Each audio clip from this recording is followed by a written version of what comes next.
여러분 안녕하십니까? 오늘 새벽 광주 광산구 평동산단의 한 냉장고 제조업체에서 불이 나 소방당국이 현재 진화 작업을 벌이고 있습니다. 취재 기자 연결해서 자세한 소식 들어보겠습니다. 손준수 기자, 현재 불길이 잡힌 상황입니까? 네, 불이 난 지 2시간 만에 큰 불길은 잡혔습니다. 불이 난 건 오늘 오전 3시 35분쯤인데요. 광주 광산구 장록동 평동산업단지에 있는 한 냉장고 제조업체에서 불이 났습니다. 불길이 인근 공장 등으로 번지면서 소방당국은 화재 발생 15분 만에 담당 소방서의 인력과 장비를 총동원하는 대응 1단계를 발령했습니다. 현재까지 인명피해는 없는 것으로 전해졌습니다. 소방당국은 현재 소방관 130명과 소방헬기 등 장비 50대를 투입해 진화 작업을 벌이고 있습니다. 불이 난 건물은 지상 2층으로 냉장고 완제품을 보관하는 창고로 알려졌는데요. 경찰과 소방당국은 진화 작업이 마무리된 대로 정확한 화재 원인과 피해 규모를 조사할 예정입니다. 화재가 발생하면서 불이 난 공장 인근 도로가 현재 교통 통제 중입니다. 출근길 혼잡이 예상되니 이 지역을 이동하시는 분들은 우회하시길 바랍니다. 지금까지 보도국에서 전해드렸습니다. 이영숙 광주시장이 비서들의 비위 의혹과 관련해 공개 사과했습니다. 하지만 가장 가까운 거리에서 보좌하는 비서들의 비위 의혹이 불거지면서 내년 지방선거를 앞두고 이 시장의 리더십이 위기를 맞고 있다는 분석이 나오고 있습니다. 최성현 기자의 보도입니다. 경찰이 이용섭 광주시장 비서들의 비위 의혹과 관련해 광주시청을 압수수색한 지 하루 만에 이 시장이 공개 사과했습니다. 이 시장은 혁신과 청렴을 시정 가치로 강조해 왔는데 이런 일이 발생해 참담한 심정이라며 고개를 숙였습니다. 모든 것이 제 부덕의 소치입니다. 비서 관리를 제대로 하지 못한 제 책임이 큽니다. 이 시장이 공개 사과를 했지만 비판은 그치지 않고 있습니다. 국민의힘은 시청 압수수색을 바라보는 시민들의 시선이 차갑다며 사과가 아닌 재발 방지책을 내놓으라고 날을 세웠습니다. 이에 앞서 공무원 노조도 비리는 시장 최측근에서 일어나고 있는데 청렴도를 높인다며 전 직원 영상토론회 참여 등 애꿎은 하위직 공무원만 닥달했다며 이 시장에 대한 비판의 수위를 높였습니다. 시장을 가장 가까운 거리에서 보좌하는 비서들이 연루됐는데도 이들을 감시하고 견제할 방안은 내놓지 않은 알맹이 없는 사과라는 평가도 나왔습니다. 시장의 역량으로 행정권으로 재발 방지할 수 있는 것을 조금이라도 계획이라도 가져 나왔다면 우리가 좀 더 그 사과의 진정성을 더 높게 평가할 수 있지 않을까 하는 생각이 듭니다. 내년 지방선거가 1년도 채 남지 않은 가운데 측근 인사들이 비위 등 도덕성 논란에 휘말리면서 내년 시장 출마 가능성이 높은 이 시장이 최대 위기를 맞고 있습니다. KBS 뉴스 최성현입니다. 내부 정보를 미리 얻은 뒤 부동산 투기를 한 혐의로 경찰이 구속 송치한 광주 광산구 퇴직 공무원과 관련해 검찰이 광산구청을 추가 압수수색했습니다. 광주지방검찰청은 해당 사건과 관련한 보완 수사를 위해 어제 오전 광주 광산구청에 수사관을 보내 압수수색을 벌였다고 밝혔습니다. 광주 광산구청 퇴직 공무원 A씨는 자신이 간부로 근무하던 지난 2017년부터 2018년까지 광주 소촌산단 도로 개설과 관련된 예산 편성 등의 정보를 미리 얻은 뒤 13억여 원 상당의 토지를 사들인 혐의로 구속됐습니다. 최근 인천의 한 척추 전문 병원에서 의사가 아닌 행정직원들이 대신 수술을 했다는 의혹이 제기됐습니다. 이번에는 광주광역시의 한 척추 전문 병원에서도 이런 대리 수술이 이루어졌다는 주장이 나와서 경찰이 수사에 착수했습니다. 양창희 기자입니다. 환자에게 마취제가 투입되고 있는 수술방. 수술복을 입은 남성이 능숙한 손놀림으로 수술 기구를 다룹니다. 실로 피부를 꿰매고 피도 닦아냅니다.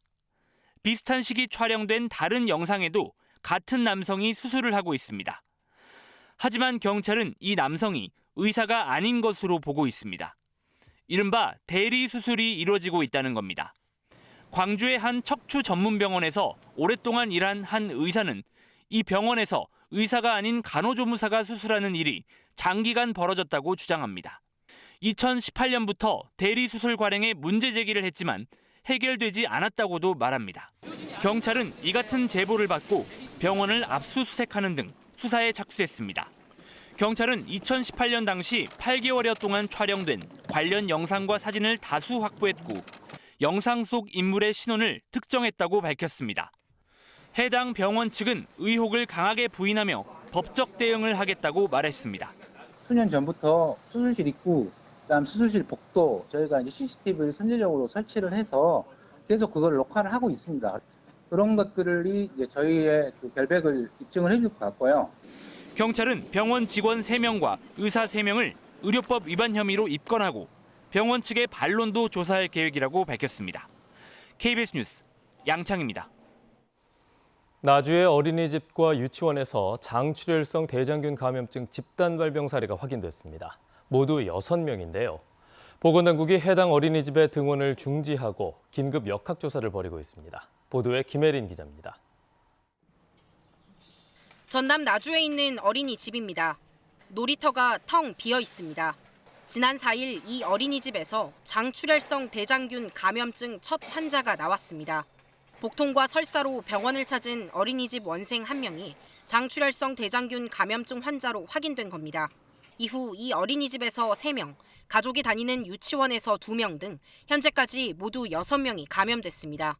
보건당국은 해당 어린이집의 등원을 중지하고 원생과 종사자 등 50여 명에 대해 진단 검사를 벌이고 있습니다.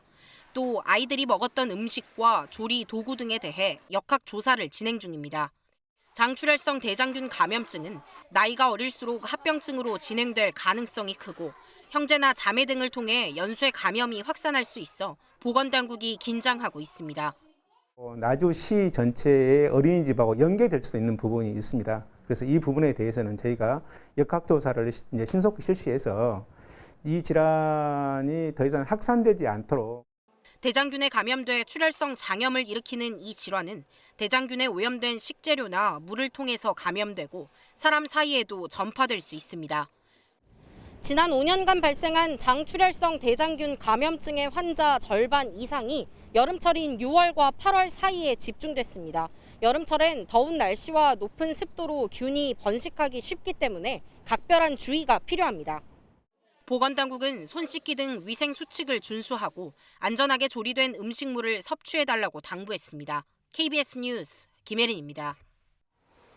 김기선 광주과학기술원 지스트 총장의 거취를 두고 갈등이 빚어진 가운데 법원이 김 전 총장의 사의를 수용한 이사회 결정의 효력을 정지했습니다. 광주지방법원 민사 21부는 김 전 총장이 지스트를 상대로 낸 효력 정지 등의 가처분 신청에 대해 이사회의 결정이 절차적 하자가 있었다며 지난 7일 인용 결정을 내렸습니다. 이에 따라 김 전 총장은 어제 총장직에 복귀했습니다. 지스트 이사회는 지난 3월 김 총장의 사의를 수용하기로 의결했지만 김 총장은 사퇴 의사를 밝힌 적이 없다며 법원에 가처분 신청을 냈습니다.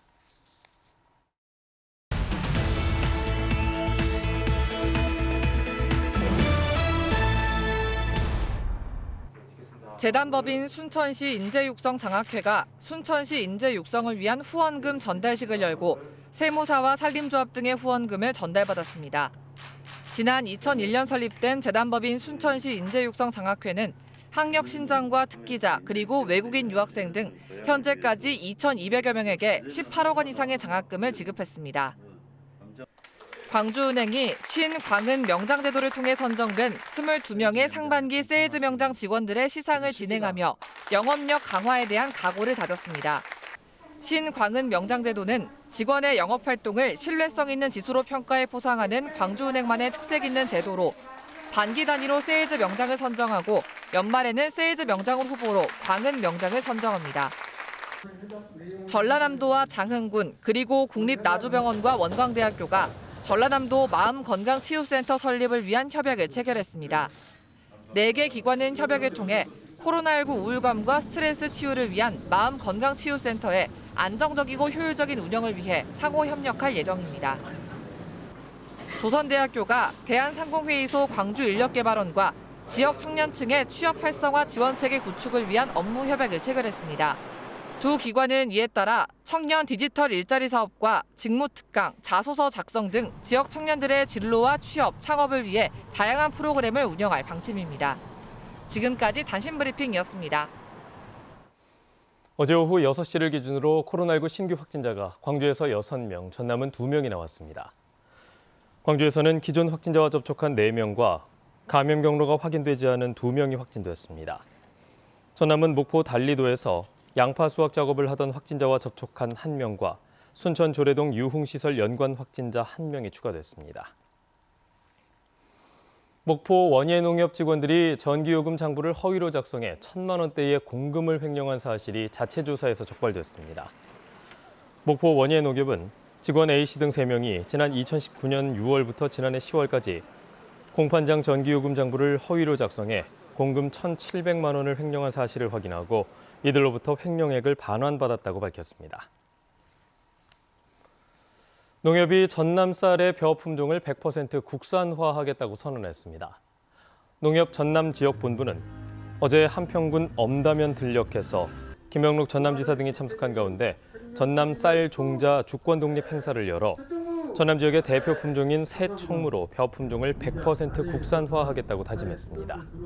김영록 전남지사는 이 자리에서 오는 2024년까지 현재 2,195헥타르인 외래 품종 재배 면적을 1,000헥타르 미만으로 줄이기 위해 신품종 개발과 보급에 지원을 아끼지 않겠다고 말했습니다.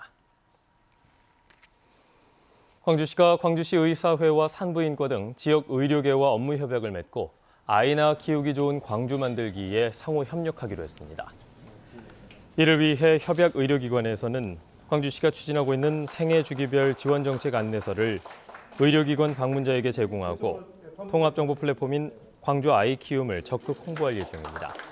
한편 올 1분기 광주시의 합계 출산율은 전년 대비 6.8%가 증가해 6년 만에 증가세로 돌아섰습니다.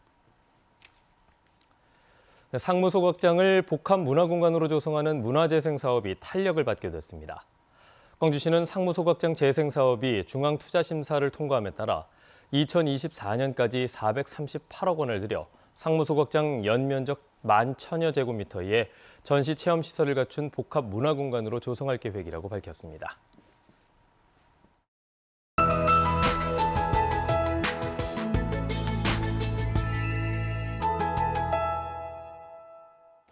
무더위가 기승입니다. 오늘도 낮 동안 무척 덥겠는데요. 내륙을 중심으로 30도를 웃돌겠습니다.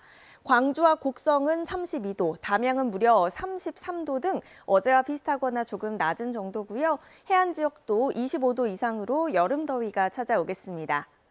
오늘은 하늘도 대체로 맑게 드러나겠습니다. 다만 내일 아침부터는 다시 흐려지고 이번 주에도 비 소식이 있습니다. 내일 오후부터 금요일까지 이어지겠는데요. 우선 내일 내리는 비의 양은 광주 전남 지역에 5에서 30mm고요. 서해안 지역은 밤 사이에 시간당 20mm 안팎의 강한 비가 쏟아지면서 최대 60mm까지도 내리겠습니다. 다음은 자세한 지역별 날씨입니다. 오늘 아침 기온 어제보다 대부분 지역이 높습니다. 광주가 21도, 한평 19도 가리키고 있습니다. 여수의 낮 최고 기온 26도, 보성 28도, 순천 29도까지 오르겠습니다. 목포 29도, 영암 30도, 완도 26도가 예상되고요. 신안도 낮 기온 29도까지 올라 덥겠습니다. 전해상의 물결은 비교적 잔잔하겠지만 남해안 지역은 천문조에 의해 바닷물의 높이가 높은 기간입니다. 만조시의 저지대에서는 침수 피해 없도록 조심하셔야겠습니다. 비는 금요일 저녁부터 차차 그치겠고요. 주말부터는 기온은 다시 올라 덥겠지만 흐린 날들이 많겠습니다. 날씨였습니다. 뉴스를 마칩니다. 여러분 고맙습니다.